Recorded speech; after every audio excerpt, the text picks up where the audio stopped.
Hello everyone, I'm back with another video. Here in this video we'll discuss how we can enable Google Play Store on Chromebook. So that's been said, let's get started.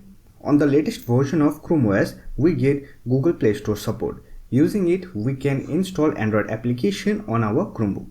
However, if this feature is disabled on your system, then you will not be able to use Google Play Store.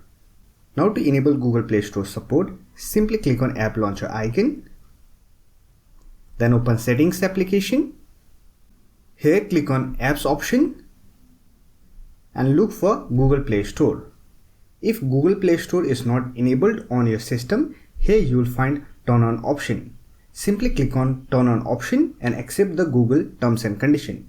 After that, you are ready to use Google Play Store on your Chromebook. However, on my system, Google Play Store is already enabled. That's why I'm able to use Google Play Store on my Chromebook. Using Google Play Store, I can simply install any Android application on my Chromebook. So that's it. This is how you can enable Google Play Store support on your Chromebook. I hope this video was helpful to you. If you found this video helpful, don't forget to hit that like button and subscribe the channel for more videos like this. Bye for now.